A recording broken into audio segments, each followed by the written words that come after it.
What's up mga kababayan? Kamusta kayo? Kung tatanungin nyo kami ni Bebe Lives, okay lang ito, kaka-out lang namin sa work at medyo pagod. Hindi lang medyo, talagang pagod kami ngayon. At ito nga mga kababayan nyo, alam nyo ba, ang dami kong iniisip ngayon, dumagdag pa yung kotse. Din sa last vlog namin nila Tol, kahapon, nagpalit nga kami ng winter tire nung kotse ko, kaso nga lang, anong nangyari, habang binabiyahe ko na siya, test ko naman siya, nung bumabiyahe na ako na mahigit na 100 km/h, nararamdaman ko nag-wiggle-wiggle. Yumuyug-yug siya. Hindi naman siya malakas pero syempre as a driver, na araw-araw ko dinadrive yung kotse ko. Alam ko, nararamdaman ko. So, dumagdag pa. Siguro yung iba sa inyo makapaisip na bakit kasi hindi mo lang dinala sa talagang shop na palitan ng gulong. Doon mo lang sa mga professional. Opo, naiintindihan ko kayo. Pero sabi ko nga, isa sa prinsipyo ko sa buhay na pagdating doon sa kotse, susubukan ko muna. Kapag tingin ko kaya ko naman gawin, gagawin ko. Pero kapag kakatulad niyan, nagkaroon ng problema, sa ako na lang dadalhin siya shop. At least sinubukan ko, di ba? Kakadating lang talaga namin dito ni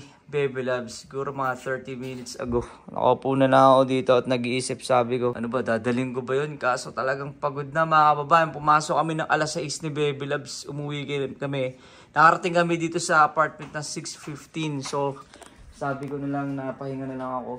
Pahinga na lang kami ni Bebe Loves. Kasi banat na naman kami bukas. Papalita ako sa inyo na pumasok to si Bebe Loves. Pero mamaya papalita ako sa inyo yung niluluto ni Bebe Loves. Talagang pagod talaga galing sa work eh. Dami ko pang iniisip. Sabi ko, wala pa akong content. Iko-content ko sana yung pagpunta ko dun sa shop. Kasi hindi ko alam kung kailangan ba i-balance yung gulong ko or i-align o i-rotate. Hindi ko exactly alam. So bukas merong shop, may mechanic dumalapit sa trabaho namin. Doon ako nagpapa-MVI o car inspect. Siguro doon ko na siya dadalhin kasi baka late na naman kami umuwi bukas. At ito nga mga babae, kung napanood yung last vlog namin ni Bebe Loves kahapon. Nanbaksan namin ng mga bilisan. Itong binilan ako ni Bebe Loves ng Meta Ray-Ban. Gen 2 to mga babae na. Sa hindi pa nakakalam, ano po to?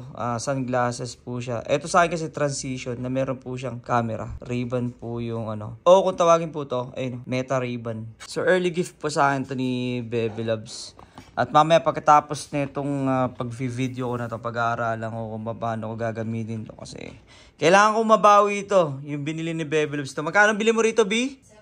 700 bili ni Bebe Loves dito eh. Bayad na yun. Binayaran mo na tayo Kinredit niya muna para may points. Tapos, binayaran niya na. Tignan nyo naman kung gaano kakalat yung apartment namin mga kababayan. Yan, hindi ko kakayasin yung apartment namin ngayon. So, at habang kumakain si Bebe Loves. Ayun nga pala, nagluto si Bebe Loves ng papaitan.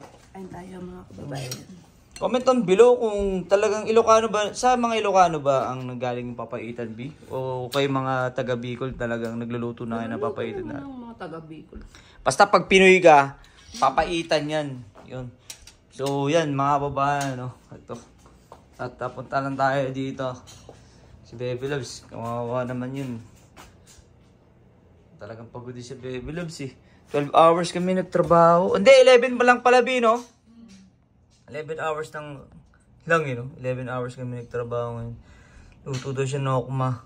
Whole chicken. Galing pa ng Costco yun mga kababayan. So ano to, B? Parang lang, rotisserie, ganun. Lechon manok. So yan. Ito papaitan nyo. Luto niya kagabi. Sarap niya mga kababayan. First time ko natikman tong luto ni Bebe Loves na ganyan. Kasi may mga kami, may mga katrabaho din kami Ilocano. Tapos ang galing talaga nila as in magluto. Si Bebe Loves, mahilig din talaga magluto to. Ngayon, na syempre, pag magagaling magluto, nagtatanungan Bino kung paano niluluto, ano nilalagay mo, ganyan ganito.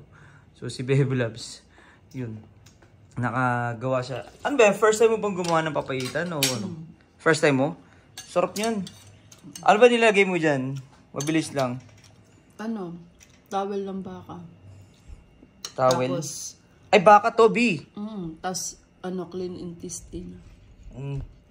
Tapos, atay. And then, heart.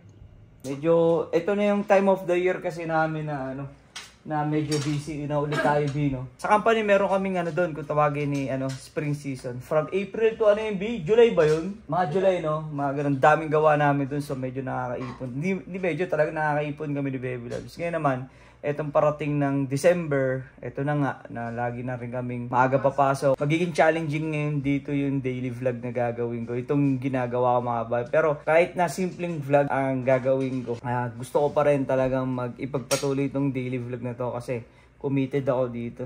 Kapag sumablay kasi ako ng isang araw, sabi ko nga, mga babae, aaralin ko nga itong Meta Ray-Ban na to kasi gusto kong, bawiin yung, pinambili ni Bebe Loves dito through pagbablog, yun pag kinita ng vlog. Siguro kikitain, ibibili ko naman ng gift pang-gift ko kay Bebe Loves. Kung makikita nyo, may papel dito. Sasagutan namin ni Bebe Loves. Stop Survey Questions 2025. Random question, tanungin kita, okay lang? Ako nasasagutin mo, okay lang, Tagalog. Sabi, what changes have been made that you feel have been a challenge on the floor? Ano daw parang may pagbabago na naging feeling mo na parang naging challenging yung na yun, yung pagbabago na yun. Oh, sa management, ganun. So, kasi sa company namin ngayon, isa doon sa may-ari, share ko lang. Siya na yung nag-act na parang siyang plant manager / supervisor na Bino. Tapos, isa sa may-ari, baka gusto niya lang talaga din na ma-experience. Kasi magaling naman din talaga yon yung, yung boss namin na yun. Pagdating sa management. Siyempre, may iba't iba kasing naman yung di ba? Yung style ng pagmamanage ng company, ng planta.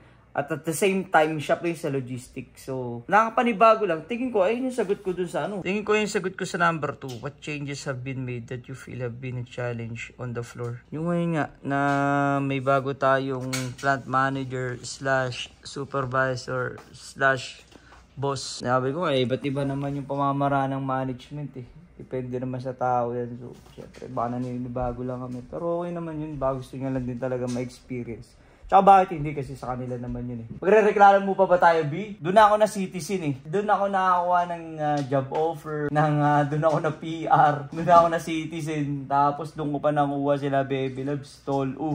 Kundi dahil sa company na yun, yung family ni Tol U, wala dito sa Canada. So grateful lang. At sinasabi ko nga mga kababayan, sabi ko sa inyo na comment doon below na tulungan nyo kami mag-isip ng mga next upload or idea ng content na gagawin namin. At shoutout ka pala sa mga babae natin na nagre-response, nagko-comment, tumutulong na bigyan kami ng idea para sa next vlog namin. So, ito yung mga babae natin. Sa last vlog na ginawa natin, ito, yung kahapon. So, may mga dito, nag-comment yung mga babae natin. Sabi ito, buy new sneakers. Canadian food trip sa PEI, yun. So, sabi nga pa nga dito, may kababayan tayo dito. Sabi na ito, ano ba yun? A day with Randy. Yan. So, mag-vlog daw ako mag-isa siguro. Ganun. Baka na-miss na yung solo content ko, no? Nasa Taiwan ka tsaka. Oo, yung nasa Taiwan kasi ako. Tsaka nung wala pa si Bebe Loves, sila Tol U. So maraming salamat mga kababayan sa mga nag-comment na kapag may free time kami ni Bebe Loves, lalo na pag hindi pagod.